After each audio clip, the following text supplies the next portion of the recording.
നമസ്കാരം സുഹൃത്തുക്കളെ. ഞാൻ ഇന്നലെ ഒരു സിനിമ കണ്ടു, സർവമായി എന്ന് പറഞ്ഞിട്ടുള്ള. നമ്മളുടെ ഇയാളുടെ മകനാണെന്ന് തോന്നുന്നു, സത്യനന്ദിക്കാടിൻ്റെ മകനാണെന്ന് തോന്നുന്നു അതിൻ്റെ ഡയറക്ടർ. സാധാരണ സത്യനന്ദിക്കാടിൻ്റെ സിനിമകളിലെ ഒരു ഗ്രാമീണ പശ്ചാത്തലം, പണ്ടൊക്കെ ഞങ്ങൾ സിനിമ കാണുമ്പോൾ, സത്യനന്ദിക്കാടിൻ്റെ പടം കാണുമ്പോൾ നമുക്ക് നമ്മളുടെ ജീവിതമായി അടുത്ത് നിൽക്കുന്ന ഒരു സിനിമയായിട്ടല്ല, നമ്മളുടെ ഒരു സംഭവം ആയിട്ടാണ് നമുക്ക് അവരുടെ സിനിമകളൊക്കെ മനസ്സിലായിരുന്നത്. അപ്പോൾ ഞാൻ പറഞ്ഞു വന്നത് വേറൊന്നുമല്ല, സാധാരണ രീതിയിൽ ആ ഗ്രാമീണ പശ്ചാത്തലം പറയുമ്പോൾ നമ്മളൊക്കെ ഞാനൊക്കെ ഗ്രാമത്തിൽ ജനിച്ച് വളർന്നിട്ടുള്ളതുകൊണ്ട് നമുക്ക് ആ ഗ്രാമീണ പശ്ചാത്തലം പെട്ടെന്ന് മനസ്സിലാവും.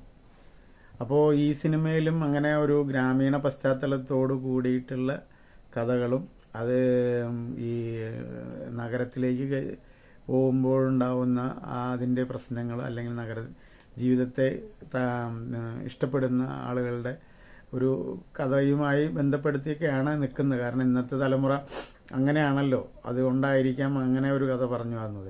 ഏതായാലും എനിക്ക് ഈ സിനിമയിൽ ഇഷ്ടപ്പെട്ടൊരു രംഗമുണ്ട്. അതെന്താണെന്ന് വിചാരിച്ചു കഴിഞ്ഞാൽ, ഡോക്ടറെ കാണാൻ ചെല്ലുന്ന ഒരു നായകൻ, നിവിൻ പോളിയാണ് നായകൻ.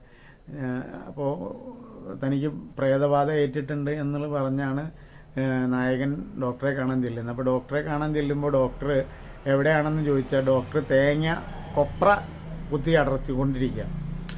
അത് സാധാരണ രീതിയിൽ പണ്ടൊക്കെ ഒരു സിനിമ കാണുമ്പോൾ ഒരു പെട്ടി കുട്ടി, പിന്നെ ഒരു ഡോക്ടർ, അല്ലെങ്കിൽ ഒരു കോട്ട്, ഇതൊക്കെയായിരുന്നു പണ്ടത്തെ സിനിമകൾ. ഇതിൽ നിന്നെല്ലാം വ്യത്യസ്തമായി ഒരു ഡോക്ടറെ, അല്ലെങ്കിൽ കൊപ്ര തോണ്ടിക്കൊണ്ടിരിക്കുന്ന ഒരു ഡോക്ടറെ അവതരിപ്പിച്ചത് എനിക്ക് വളരെ വലിയ ഒരു സന്തോഷം തോന്നിയൊരു കാര്യമാണ്. കാര്യം വേറൊന്നുമല്ല, ഞാനും അതേപോലത്തെ ഒരാളല്ലേ എന്നൊരു തോന്നൽ എനിക്ക് എപ്പോഴും ഉണ്ടായി. കാരണം പലപ്പോഴും ഡോക്ടറെ കാണാൻ വരുമ്പോൾ ആൾക്കാർ, എന്നെ കാണാൻ വരുന്ന പേഷ്യൻസ് പലപ്പോഴും ഞാൻ പച്ചക്കറി വിൽക്കുകയോ, അല്ലെങ്കിൽ പച്ചക്കറി വാങ്ങാൻ പോയിട്ട് വരിക, അല്ലെങ്കിൽ പച്ചക്കറി കൃഷി ചെയ്യുന്ന സ്ഥലം കാണുകയോ, അല്ലെങ്കിൽ വല്ല പ്രകൃതിയുമായി ബന്ധപ്പെട്ട വിഷയങ്ങളിൽ അങ്ങനത്തെ ക്ലാസ്സുകളിൽ പങ്കെടുക്കുകയോ, അല്ലെങ്കിൽ ക്ലാസ് എടുക്കുകയോ, അല്ലെങ്കിൽ അത്തരം വിഷയങ്ങൾ പ്രചരിപ്പിക്കുന്നതിന് വേണ്ടിയിട്ട് നടക്കുകയോ ചെയ്യുന്ന ഒരു ഡോക്ടറെയാണ് കാണുക. സാധാരണ രീതിയിൽ എന്നെ എല്ലാവരും ആ ഒരു രീതിയിൽ ഇയാൾക്ക് എന്താ ഭ്രാന്താണോ, പൊട്ടനാണോ, വട്ടനാണോ എന്നൊക്കെയാണ് ചോദിക്കുക. കാരണം ഓവർ കോട്ടില്ല, പിന്നെ ഒരു ആഷ് ബോഷ് ഇല്ല. അങ്ങനെയൊക്കെ കാണുമ്പോൾ തീർച്ചയായിട്ടും ഒരു ഡോക്ടർ എന്നുള്ള ആ മനുഷ്യൻ്റെ ഉള്ളിൽ കിടക്കുന്ന ആ ഒരു വലിയ ഒരു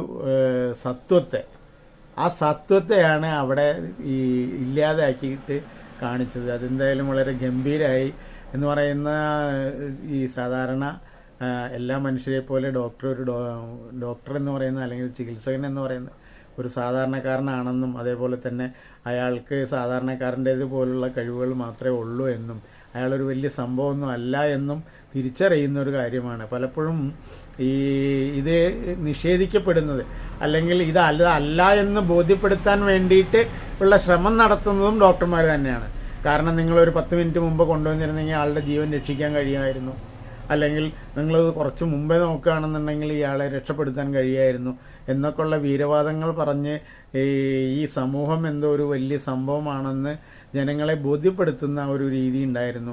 അപ്പോൾ അതിൽ നിന്നൊക്കെ വ്യത്യസ്തമായി കൊപ്ര അടർത്തിക്കൊണ്ടിരിക്കുന്ന ഒരു ഡോക്ടറെ കണ്ടപ്പോൾ എനിക്ക് ഞാൻ തന്നെയാണോ അത് എന്നുള്ളതൊരു സംശയം തോന്നി. എന്തായാലും നന്ദി, അങ്ങനെ ഒരു സംഭവം അവതരിപ്പിച്ചതിനും.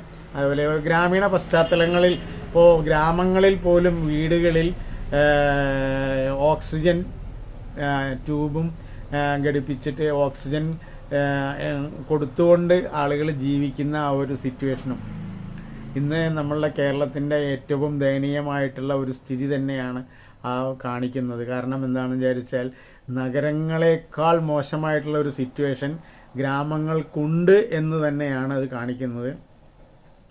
നഗരങ്ങളിൽ മാത്രമല്ല, ഗ്രാമങ്ങളിൽ ജീവിക്കുന്നവർക്ക് പോലും ഓക്സിജൻ ട്യൂബോ, ഓക്സിജൻ മാസ്കോ, അല്ലെങ്കിൽ ഓക്സിജൻ ചേംബറോ ഇല്ലാതെ, അല്ലെങ്കിൽ ഓക്സിജൻ സിലിണ്ടറോ ഇല്ലാതെ ജീവിക്കാൻ കഴിയില്ല എന്നുള്ള ഒരവസ്ഥയിലേക്ക് എത്തിയിരിക്കുന്ന കേരളത്തിൻ്റെ ശരിയായിട്ടുള്ള ഒരു രൂപം തന്നെയാണ് ആ സിനിമയിൽ കണ്ടത്. വളരെ സന്തോഷം തോന്നി. ഏതായാലും മനുഷ്യർക്ക് ഇനി ആ സിനിമ കണ്ടിട്ട് വലിയ മാറ്റം ഉണ്ടാവുമെന്നൊന്നും എനിക്ക് തോന്നുന്നില്ല. ഇവർക്ക് ഞാൻ ഈ പോയി സിനിമ കണ്ടവർക്ക് ഇതൊക്കെ മനസ്സിലായിട്ടുണ്ടോയെന്നും അറിയില്ല.